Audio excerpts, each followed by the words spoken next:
Programang ito ay rated SPG. Striktong patnubay at gabay ng magulang ang kailangan. Maaaring may masiselang tema, lengguwahe, karahasan, sexual, horror o droga na hindi angkop sa mga bata.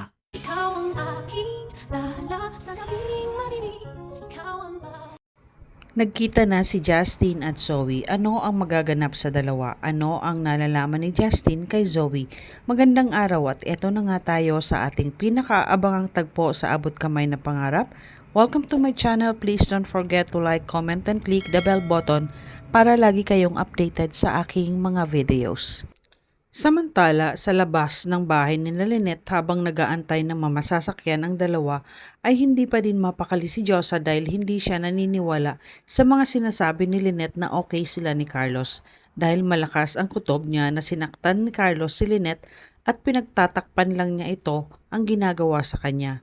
Sabi ni Chang Susan na Josa, huwag mo nang pag-isipan ng masama si Carlos. Wag na kasi hindi niya masasaktan si Lynette dahil mahal niya to. Habang si Josa naman ay nakikinig lang sa mga sinasabi ni Chang Susan dahil ayaw niya na makipagtalo pa dito. Kaya sinabihan siya ni Chang Susan na kapag na-late siya sa trabaho ay siya ang masasaktan nito. Hindi na umimik si Josa dahil gumugulo pa din sa isipan niya ang mga dahilan ni Lynette at alam niya na sinaktan ito ni Carlos dahil nakita niya si Carlos kung paano nito pinagsalitaan si Lynette tungkol sa nangyari kahapon.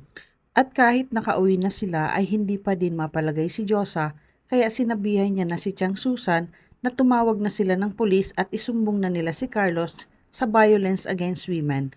Sa palagay niyo po, halika na kasi hindi ako naniniwala sa mga sinasabi ni Lynette. Nag-aalala ako para sa kanya. Ayaw kong may mangyaring masama kay Lynette dahil masisisi ko talaga ang sarili ko kapag may nangyaring hindi maganda kay Lynette. Pero tumanggi naman si Chang Susan sa gusto ni Josa at sinabihan niya ito na huwag na tayong makialam kung ano man ang away nila. Away mag-asawa lang naman yon. Alam ko na mahal ni Carlos si Lynette at hindi niya magagawa ang iniisip mo, Josa. Kaya manahimik ka na lang dyan. Walang nagawa si Josa kaya hindi na lang siya sumagot. Samantala, masayang nagkukwentuhan ang mag-inang Annalyn at Lynette sa bahay nila habang kumakain. At masaya si Lynette dahil muli niyang nakasama ang anak niya. Kinamusta ni Lynette si Annalyn?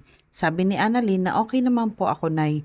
Na busy lang po ako sa trabaho. Lalo na ngayon na excited na ako na makapunta ng Japan at mas lalo sigurong magiging masaya ako kapag kasama sana kita, Nay. Para magkasama tayong mamamasyal sa Japan. Masaya si Annalyn habang pinagmamasdan ito ni Lynette. Samantalang siya ay nagdudusa kay Carlos. Iniisip ni Lynette kung sasabihin niya ang mga nangyari sa kanila ni Carlos dahil natatakot na siya na maaring mangyari kapag hindi niya ito nasabi kay Annalyn. Nakikinig lang siya sa mga kwento ni Annalyn at maya-maya ay nagpaalam na si Annalyn sa nanay niya dahil may aasikasuin pa siya.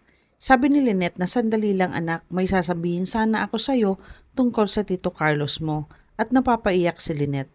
Ipinagtaka naman ito ni Annalyn kaya tinanong niya ang nanay Lynette niya kung ano yung tungkol kay Doc Carlos. Ano po ang ginawa ni Doc Carlos?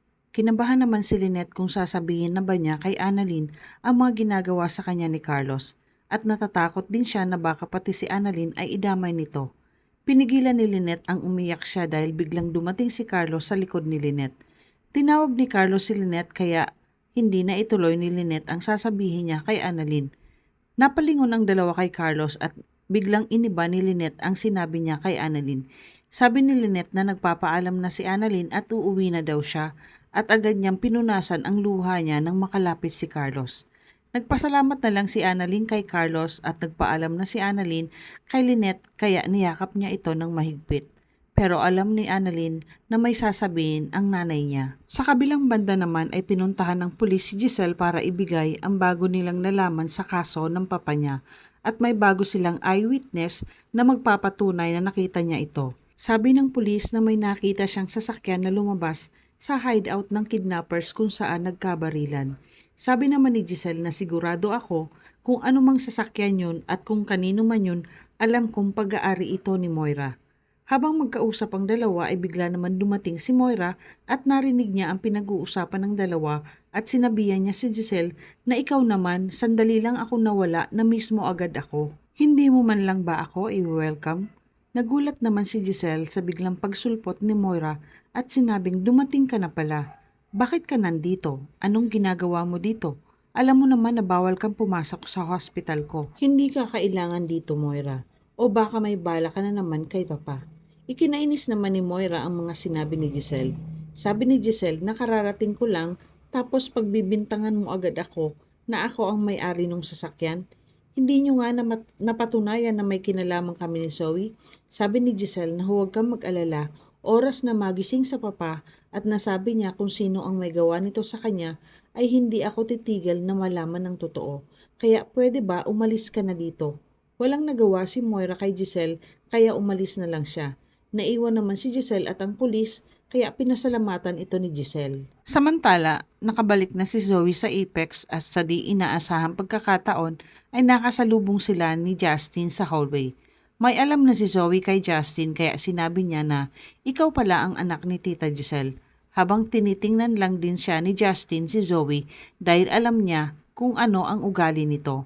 Palaban din si Justin at sinabi niya na excuse me, wala akong ina. Nandito ako nagtatrabaho para kay Lolo Pepe at wala nang iba. Sabi ni Zoe, okay. Since nandito ka na nagtatrabaho, alalahanin mo na teritoryo ko ang Apex at nakikihati ka lang. Kaya kilalanin mo kung sino ang kausap mo habang nakatitig siya kay Justin. Agad naman sinagot ni Justin si Zoe.